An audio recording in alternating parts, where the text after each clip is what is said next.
Halo teman-teman semuanya, bagaimana kabar teman-teman pada hari ini? Koko harap sih teman-teman masih dalam keadaan yang sehat-sehat saja nih ya. Kembali lagi teman-teman pada sekolah minggu pada pagi hari ini. Koko sekarang mau mengajak teman-teman untuk memuji Tuhan dan memberi hormat kepada Tuhan. Kita mau mengatakan dan kita mau menyanyikan Yesus Tuhan dan Allah kami, karena Yesus layak menerima semua pujian dari kita.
Surga, kami mengucap syukur dan berterima kasih karena pagi hari ini kami dapat kembali terbangun dan beribadah sekolah minggu pada pagi hari ini.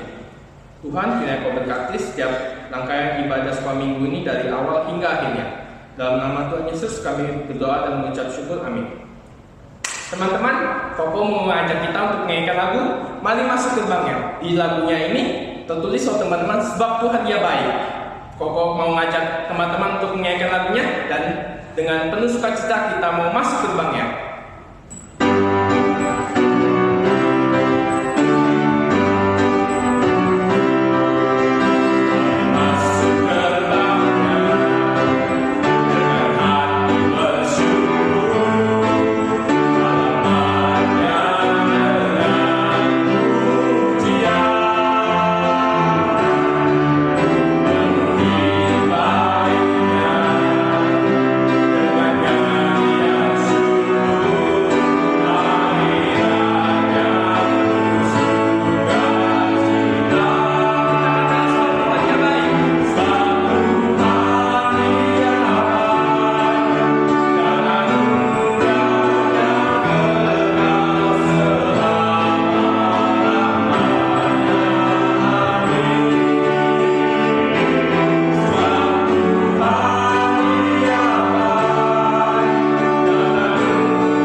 kita penuh sukacita, kita mau menyanyikan lagu Kristus hidup, karena Kristus hidup di dalam kita.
Teman-teman mau mempersiapkan Alkitab teman-teman di samping teman-teman kita, dan kita siapkan hati kita mau menyanyikan lagu bagaikan bejana siap dibentuk. Demikian juga hidup kita.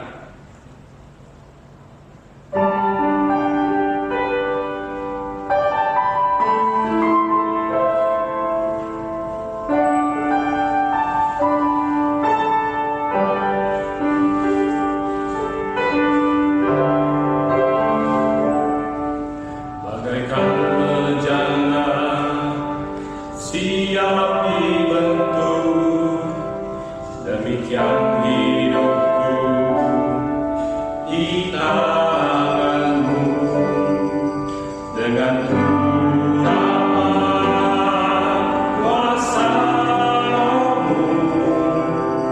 ku dibaharui selalu. Jadikan ku Allah dalam rumah-Mu,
Selamat pagi teman-teman, Shalom. Apa kabar kalian? Koko terus berharap kalian dalam kondisi yang sehat ya. Selalu bersuka cita, meskipun kita belum bisa bertemu secara langsung, tapi kita bersyukur minggu pagi hari ini boleh kembali memuji nama Tuhan, dan sebentar kita mau belajar sebagian firman Tuhan. Nah teman-teman, ibadah adalah bentuk kita menyembah kepada Allah ya. Di dalam ibadah ada banyak hal yang kita lakukan. Ada doa di dalam ibadah, ada puji-pujian di dalam ibadah, ada membaca dan merenungkan firman Tuhan, ada memberikan persembahan, ada apa lagi? Ada mengucapkan pengakuan iman seperti yang disampaikan, yang dijelaskan oleh Ko Jensen minggu lalu ya. Nah, hari ini kita akan belajar bahwa di dalam kekristenan ada dua sakramen yang dilakukan juga di dalam ibadah ya, yaitu sakramen baptisan dan sakramen perjamuan kudus. Ya, semua yang dilakukan di dalam ibadah itu adalah perintah Tuhan yang harus kita lakukan, termasuk melakukan sakramen ini. Nah, apa sih kok artinya sakramen? Sakramen adalah sebuah kegiatan yang kita lakukan di dalam ibadah yang tujuannya adalah menjadi tanda yang mengingatkan kita akan perbuatan yang Tuhan sudah kerjakan buat kita. Ya, tanda untuk mengingatkan kita tentang perbuatan yang Tuhan sudah kerjakan bagi kita. Dan tanda yang mengingatkan kita akan janji Tuhan yang Tuhan sudah janjikan kepada kita, janji penyertaan Tuhan. Ya. Jadi kita perlu melakukan sakramen ini, ya. Nah, hari ini kita akan belajar khusus mengenai baptisan. Perjamuan kudus akan disampaikan oleh Ko Jensen di minggu yang mendatang ya. Apa sih kok baptisan itu? Nah, kalian pasti pernah menyaksikan orang dibaptis, betul ya?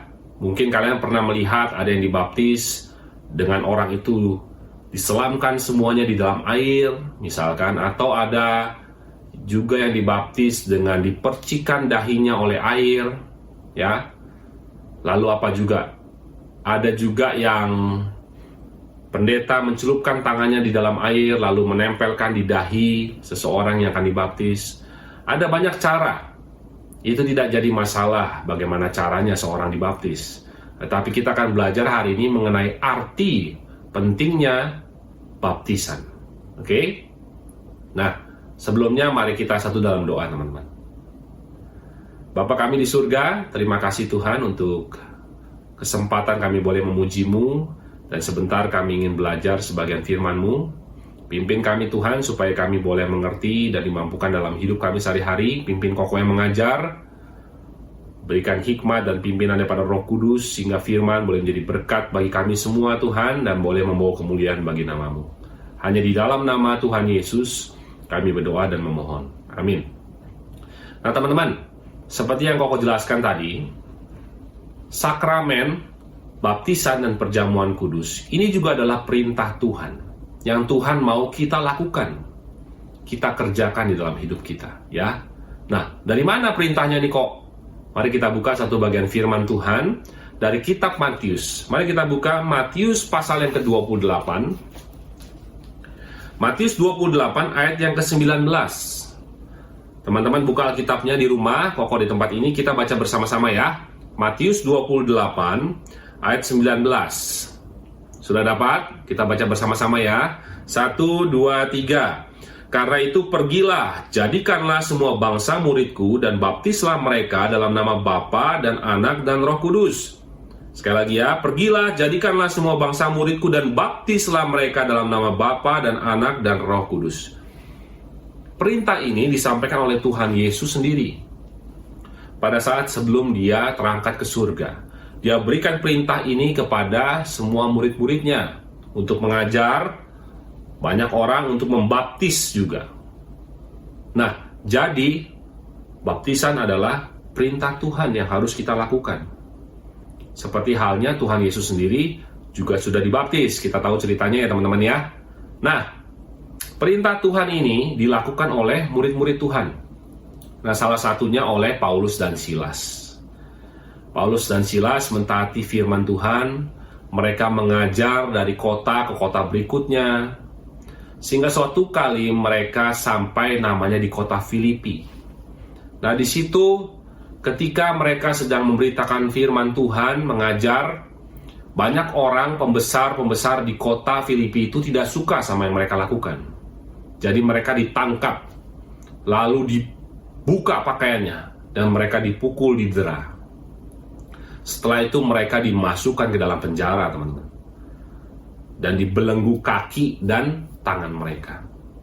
Ditempatkan seorang kepala penjara untuk menempatkan mereka masuk di dalam tahanan yang paling tengah, dengan tangan dan kaki mereka dibelenggu. Lalu apa yang terjadi? Kalian tahu, masih ingat ceritanya? Kira-kira tengah malam, Paulus dan Silas dan beberapa orang lainnya memuji dan menyembah Tuhan. Bayangkan, mereka sudah dipukuli, mereka sudah dianiaya, mereka dimasukkan dalam penjara, dibelenggu tangan dan kakinya, mereka tetap memuji, menyembah Tuhan. Kenapa? Karena mereka tahu bahwa Tuhan yang mereka sembah adalah Tuhan yang berkuasa membebaskan mereka kalau Tuhan mau. Dan mereka tahu bahwa Tuhan adalah Tuhan yang memang hanya satu-satunya layak untuk menerima pujian dan penyembahan. Jadi mereka tetap menyembah Tuhan, memuji Tuhan. Apa yang terjadi? Nah, kita mencatat, nanti kita akan baca ya bersama-sama. Kita mencatat pintu-pintu tahanan terbuka, belenggu-belenggu terlepas. Lalu apa yang terjadi? Apa yang terjadi dengan kepala penjara yang melihat itu semua? Kepala penjara itu menjadi ketakutan. Apa yang dia lakukan? Nah, kita akan baca ya satu bagian firman Tuhan. Kita nggak akan baca keseluruhan cerita itu karena kita sudah tahu. Tapi kita mau baca sebagian. Mari kita buka kitab Kisah Para Rasul. Mari kita buka Kisah Para Rasul 16. Kisah Para Rasul 16. Kita akan baca hanya dari ayat 27 sampai 34. Kisah Rasul 16 ayat 27 sampai 34. Dapat teman-teman? Kisah Rasul 16 ayat 27 sampai 34. Kalian perhatikan Alkitabnya. Koko akan bacakan juga untuk kita semua. Ketika kepala penjara itu terjaga dari tidurnya dan melihat pintu-pintu penjara terbuka, dia menghunus pedang, hendak membunuh diri, karena ia menyangka bahwa orang-orang hukumannya itu telah melarikan diri. Tetapi Paulus berseru dengan suara nyaring, katanya, "Jangan celakakan dirimu, sebab kami semuanya masih ada di sini." Kepala penjara itu menyuruh membawa sulu, lalu berlari masuk, dan dengan gemetar tersungkurlah ia di depan Paulus dan Silas. Ia mengantar mereka keluar sambil berkata, "Tuan-tuan, apakah yang harus aku perbuat supaya aku selamat?" Jawab mereka, "Percayalah kepada Tuhan Yesus Kristus dan engkau akan selamat, engkau dan seisi rumahmu." Lalu mereka memberitakan firman Tuhan kepadanya dan kepada semua orang yang ada di rumahnya. Pada jam itu juga kepala penjara itu membawa mereka dan membasuh bilur mereka. Seketika itu juga ia dan keluarganya memberi diri dibaptis. Lalu ia membawa mereka ke rumahnya dan menghidangkan makanan kepada mereka, dan ia sangat bergembira bahwa ia dan seisi rumahnya telah menjadi percaya kepada Allah. Nah, teman-teman, si kepala penjara ini takut, dia mau bunuh diri. Tetapi Paulus dan Silas bilang, "Jangan bunuh diri, karena kami semua masih ada dalam tahanan. Kami tidak melarikan diri." Nah, si kepala penjara ini merasa takjub, lalu dia tersungkur di hadapan Paulus dan Silas. Dia bertanya, "Apa yang harus aku lakukan supaya aku selamat?" Paulus dan Silas berkata, "Percayalah kepada Tuhan Yesus, maka engkau dan seisi rumahmu akan selamat." Setelah itu apa yang terjadi? Kita sudah baca bersama bagaimana kepala penjara itu membersihkan bilur mereka. Paulus dan Silas memberitakan firman Tuhan kepada kepala penjara dan seisi rumahnya. Setelah itu apa? Kepala penjara dan seisi rumahnya menyerahkan diri untuk dibaptis. Dan dia sangat bersuka cita, dia sajikan makanan, dia sangat bergembira karena dia dan seisi rumahnya menjadi percaya kepada Allah. Nah, teman-teman, yang mau kita perhatikan di sini adalah apa yang terjadi sebelum kepala penjara ini menyerahkan diri untuk dibaptis. Apa yang terjadi sebelum kepala penjara ini menyerahkan diri untuk dibaptis? Yang terjadi adalah dia melihat perbuatan ajaib yang Tuhan kerjakan, ya kan? Bagaimana penjara, pintu-pintu tahanan terbuka, belenggu mereka terlepas. Dia menyaksikan semuanya itu. Dan apa lagi? Dan setelah itu dia mau selamat kan? Apa yang harus aku lakukan? Paulus bilang, percaya kepada Tuhan, maka engkau akan selamat. Lalu dia mau. Lalu dia mendengarkan firman Tuhan. Dan dia menerima Tuhan sebagai Tuhan dan Juru Selamat. Dia percaya kepada Tuhan. Dan dia diselamatkan. Ya, baru setelah itu dia dibaptis. Jadi teman-teman, seseorang percaya kepada Tuhan terlebih dahulu, seseorang diselamatkan terlebih dahulu, baru setelah itu dia dibaptis. Jangan dibalik urutannya teman-teman. Bukan baptis dulu, baru orang ini menjadi percaya atau selamat. Bukan, tetapi percaya dan diselamatkan dulu, baru dia dibaptis.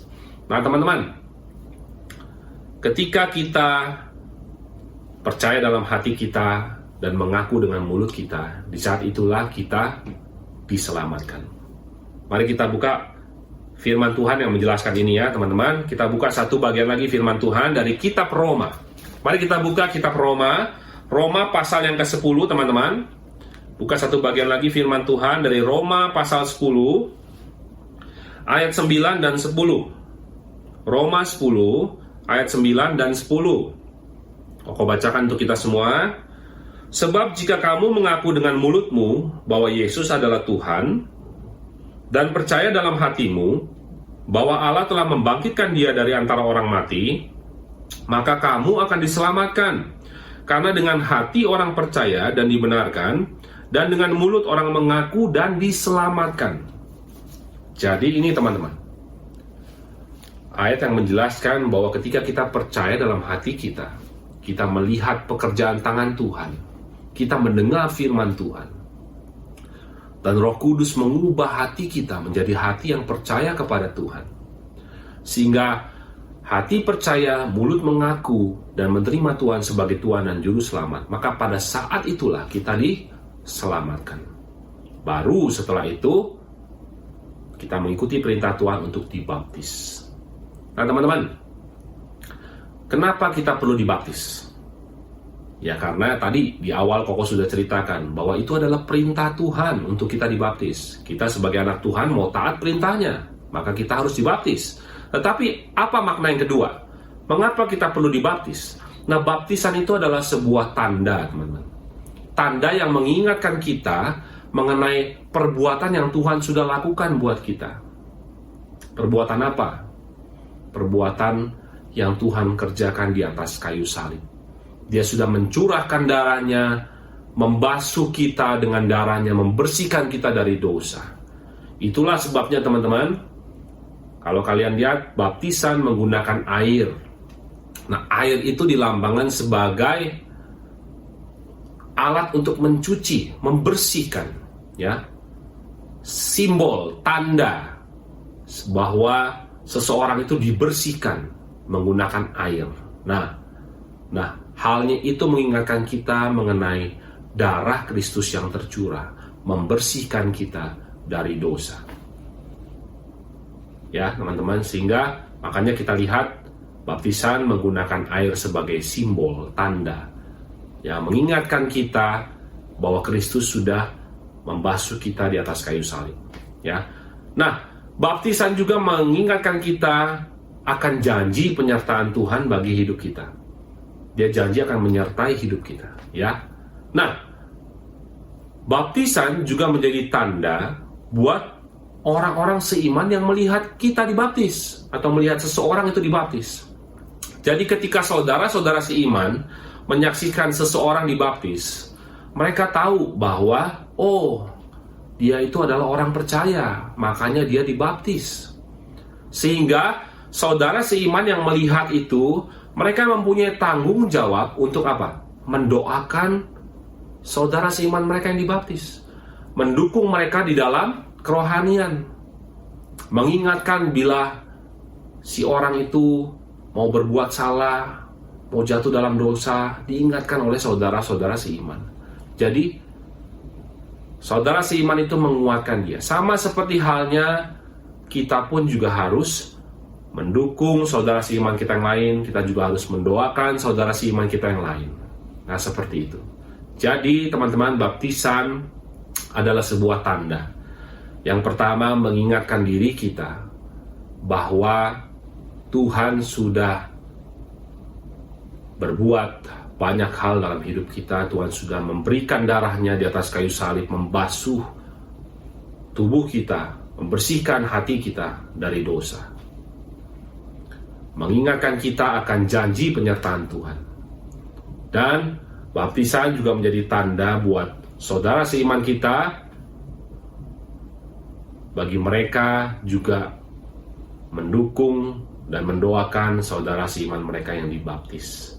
Jadi mereka semua tahu, oh ternyata Dani sudah dibaptis, Dani sudah menjadi orang percaya. Maka aku harus mendoakan Dani, aku harus mendukung Dani di dalam kerohaniannya.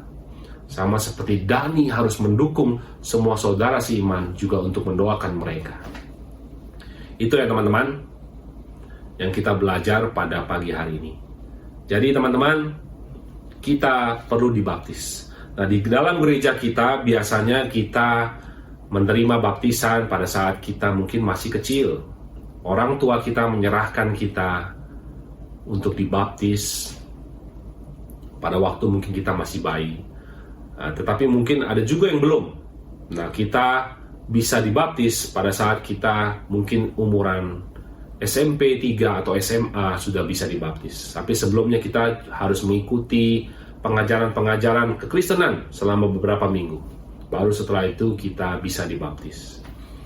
Nah, biasa di gereja kita juga dibaptis menggunakan percik oleh air, bukan baptis selam. Tapi kembali tidak jadi masalah apapun cara yang dilakukan di dalam baptisan, tetapi maknanya yang terpenting di dalam baptisan, yaitu sebagai suatu tanda.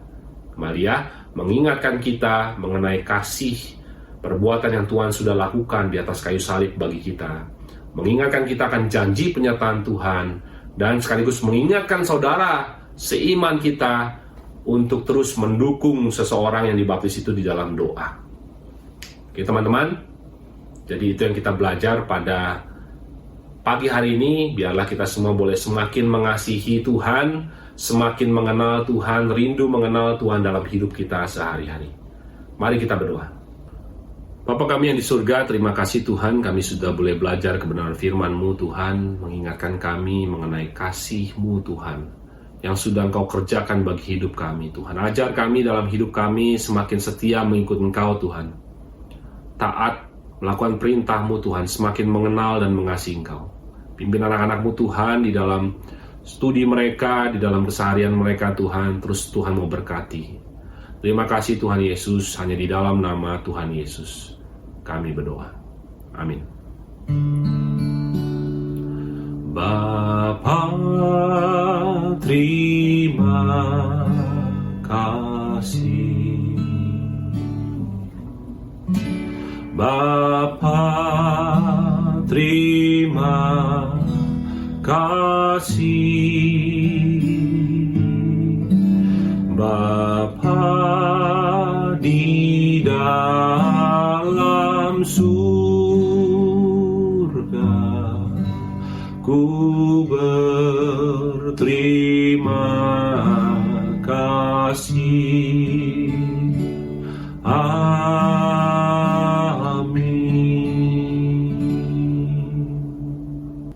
Oke teman-teman, kita sekarang akan masuk dalam kuis kita pada pagi hari ini.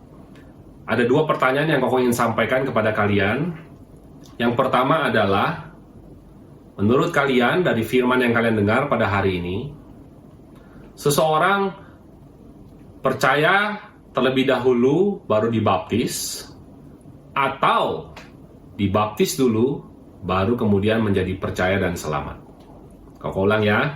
Apakah seseorang percaya dan selamat terlebih dahulu baru dibaptis, atau baptis dulu baru percaya dan diselamatkan? Ya. Yang kedua adalah, menurut kalian dari firman yang kalian baca pada hari ini, yang kalian dengar, mengapa kita perlu dibaptis? Ya. Mengapa kita perlu dibaptis? Oke, dua pertanyaan ini teman-teman bisa rekam, videokan, lalu kirim ke nomor Koko yang ada di layar handphone kalian atau di layar kalian ya. Oke. Selamat hari Minggu teman-teman, Tuhan Yesus memberkati kita.